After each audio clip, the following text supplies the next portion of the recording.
At Christmas time, shepherds, wise men, and angels all come together in our imagination and in the carols we sing. These groups came from very different places and took different routes.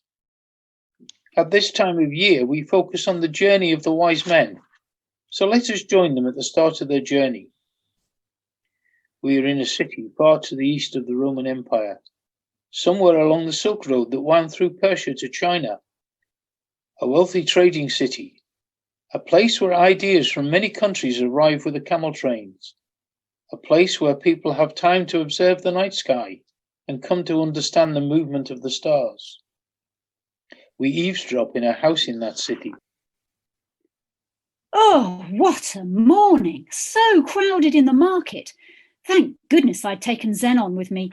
He could always clear people out of the way. But I did manage to get a lovely bolt of the most beautiful azure silk. Such sheen! Casper, where are you? In the bedroom. Ooh, what are you doing in there? Packing, dear. Oh, are we going on a journey? It's not really the time of year, but yes, it would be nice to get away for a bit, you know. Not we, dear. I'm taking a trip with the chaps. What chaps? Not your stargazing chums. What are their names? Yes, a couple of chaps from the astronomy circle, Balti and Nell. It's all rather exciting, really. We think we've seen a new star, a sign that something momentous is going to happen. There we were, looking at this amazing night sky, and this star appeared to be moving. Oh, really? No, don't try and explain. You know, I never understand all that nonsensical stuff. But why are you packing? Where are you going? We don't know. You don't know? I've never heard anything so ridiculous. You're impossible, Casper. In another part of the city, a similar scene is being played out. But Mel, surely a star is a star. They come out at night and disappear during the day. It's really nice that you and Casper and Balthasar like to look at them and draw those lovely little charts, but why on earth would you want to go traipsing off after them? This one is unique. We all felt it. It's got a special purpose, a portent of someone great being born. A king, a prince, who knows? But how long will you be away? You know it is great Uncle Darius's birthday next month, and we've got a really special party planned. I really don't know, my love. Oh, Mel, you are impossible. Really? Oh, dearest love, do you think you could pop along to the market and get a jar of frankincense, best quality and gift wrapped? Gift wrapped indeed. And in a third and final house... So, you really don't know where you're going? That's ridiculous, mad. And you're usually such a sensible man. Well, it looks like the general direction is westward. Westward? But that's dangerous. There's a desert out there and we're not that far from the border. You could run into trouble with the Romans and you never know what they're up to. It's a mad escapade for someone of your age. My age? And what do you mean by that? My girl, I'll have you know that last... Is that Eliza saddling the camels? How am I going to get about to visit my friends if you take the camels? Not all of them. I'm leaving Delilah and Farouk. Balthazar, that's not fair. They are the laziest and grumpiest we've ever had. Oh, you really are impossible. Don't worry, dearest. I'll send you a pigeon post. And so westward these three went, following a star because they each felt this one was different, special, and had a message of significance.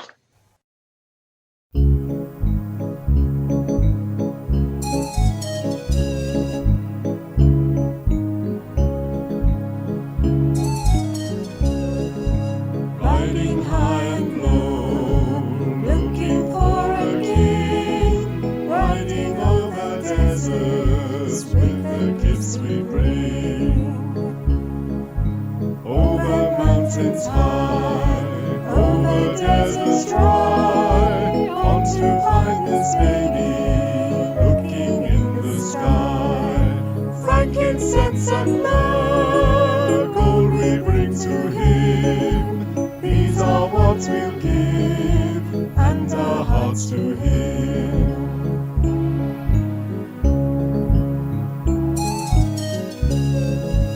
We are nearly there, might get there today. Star is still above us, showing us the way. Frankincense and myrrh, gold we bring to him. These are what we'll give, and our hearts to him.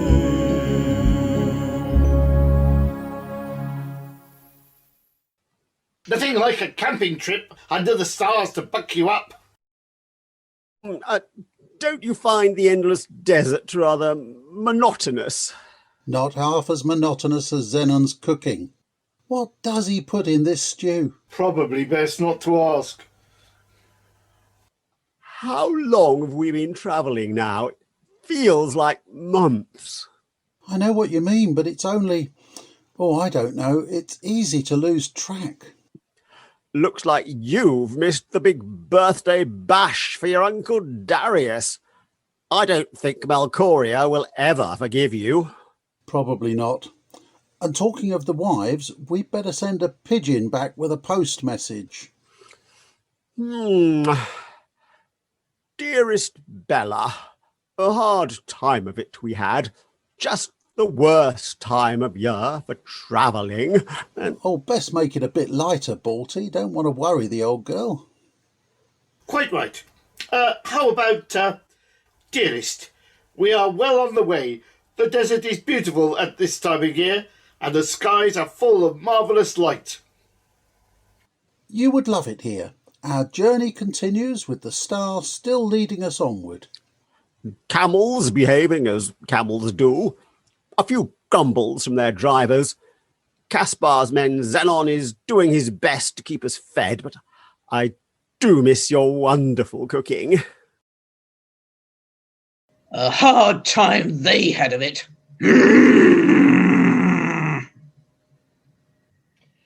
Camels behaving. No appreciation of our carrying the luggage.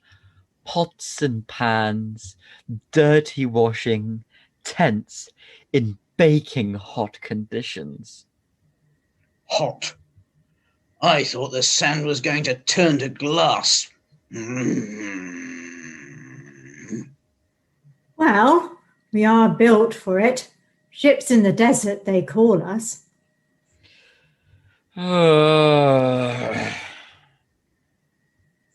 Did you see that star tonight? Not just at night, daytime too. Must be very special for them to leave their comfy homes. Well, I wish they left me behind with Delilah and Farouk.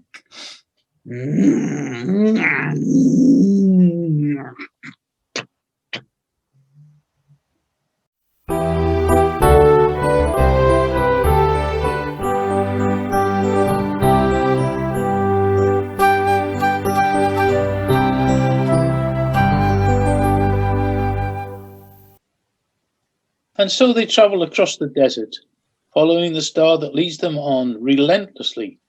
Meanwhile, back in that eastern city... Oh, good morning, ladies. Have you had any news? Well, I heard that Claudia in the street next but one to mine was having an affair with the stall holder. I think Casperia means have we heard from the men? Oh, the star-struck wonders. Well, yes, I had a pigeon arrive 2 days ago. Yes, I had one this morning. Very bedraggled he was. Looks as if he had lost a few tail feathers. Oh, probably a hawk. I haven't heard from Caspar since they arrived at the edge of the desert. And they thought they'd lost sight of the star. All that way and then, poof! Silly man. I told him. I said... Mine was from a place called Jerusalem. Very grand city with a king's palace and a temple. They were well received by the king, who was ever so kind and helpful, and even got his wise men to dig through their dusty books to find out what this star meant. Oh, thank goodness they're back in civilization. Frankly, I've been worried about them, especially when I only had 2 messages with Caspar waxing lyrical about the desert. And I know how he gets so sand sick when he travels. What did yours say, Bella? Much the same. They were advised to travel to a town about half a day's journey away called Bethlehem. Balti wasn't impressed by the king. Herod, apparently, thought he was a bit smarmy and a bit too keen for them to come back and tell him what they discovered. Barty's a good judge of character. Oh dear, I hope they aren't in any danger. Kings and princes, you can't trust them. But it must have been exciting going to a palace. I do hope Caspar made a note of what it looked like.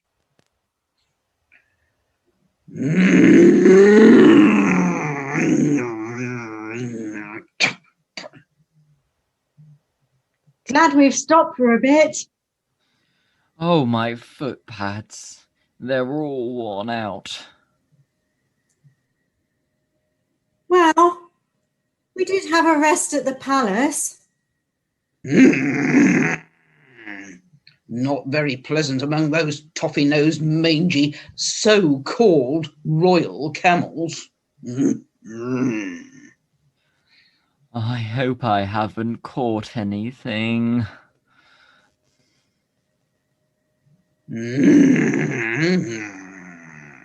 What are they doing now? Looks like they're chatting to a group of shepherds and asking the way. No. I thought they got directions in that city. Why ask smelly, dirty shepherds? Shush! They're pretty animated, and they're talking about a host of angels appearing to them and running to Bethlehem. And as if angels would ever appear to the likes of them. Looks like we're off again. Do you even think we'll make it to this Bethlehem place by nightfall?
Well, boys, was it worth the journey? Oh, 1,000 times over. Who'd have believed it? A baby. In a grubby little town, in a tiny little house shared with the household animals. Then the star right above it, no longer moving. But this is no ordinary child. This is just so unsettling.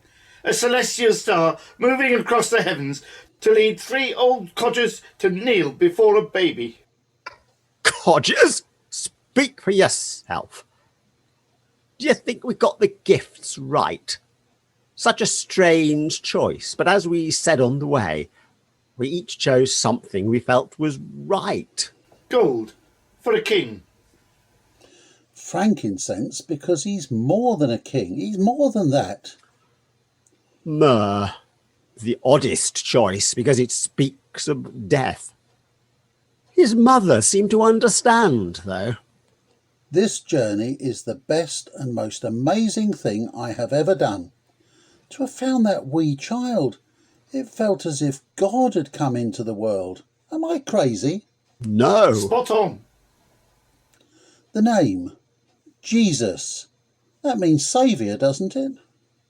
Yes, and a ruler who would also act as a shepherd for his people. Remember what Herod's men told us. Aye, a saviour for all mankind. Changing the subject, I had a strange dream last night. So did I. We shouldn't go back through Jerusalem. I knew that King Herod couldn't be trusted. I think we'd better let the ladies know our journey home may take a bit longer. And this time we have no star to guide us. We'll manage. There's lots of others to show us the way back.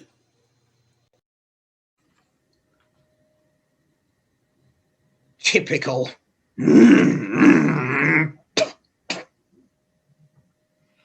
No thought of us. No checking our poor, tired feet.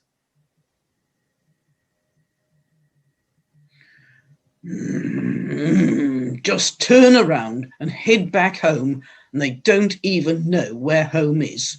Cheer up. It's an adventure. We might even go through Egypt. I've heard there's pointed buildings there, 100 camels high. Adventure.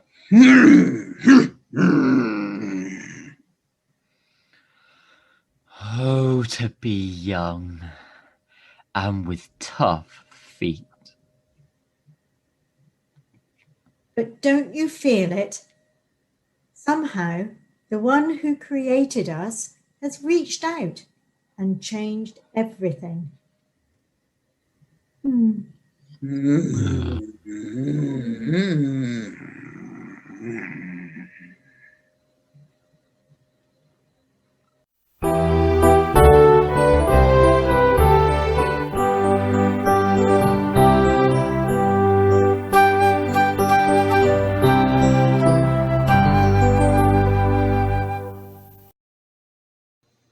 And so the travellers turned around and headed home, with minds buzzing and hearts aflame with the discovery they'd made. The long foretold prophecy in the ancient books was being fulfilled. Have you heard? Yes, this morning. Me too. So they're on their way back. But coming a different way, so it may take longer. Typical of Casper to want to choose another route. Wait till he's back. I'm going to give him a piece of my mind. Months he's been away, and he goes sightseeing. No, I don't think it's sightseeing. They just wanted to avoid Jerusalem. Oh, and I was hoping he'd pick up some nice presents. He always brings me home some souvenirs. Well, I don't want to worry you, but that king in Jerusalem was apparently not as nice as he made out to be. Mine was very garbled. Lots of talk about an amazing baby, an out-of-this-world experience, a saviour king, dreams, and he'd tell me the whole story when he gets home. Well, It better be a good one. We don't know about the journey home for the travellers from the east, or indeed whether there were more than 3, or if they had wives. If they did, let's hope they made the journey home safely and were able to tell of their incredible, wonderful journey.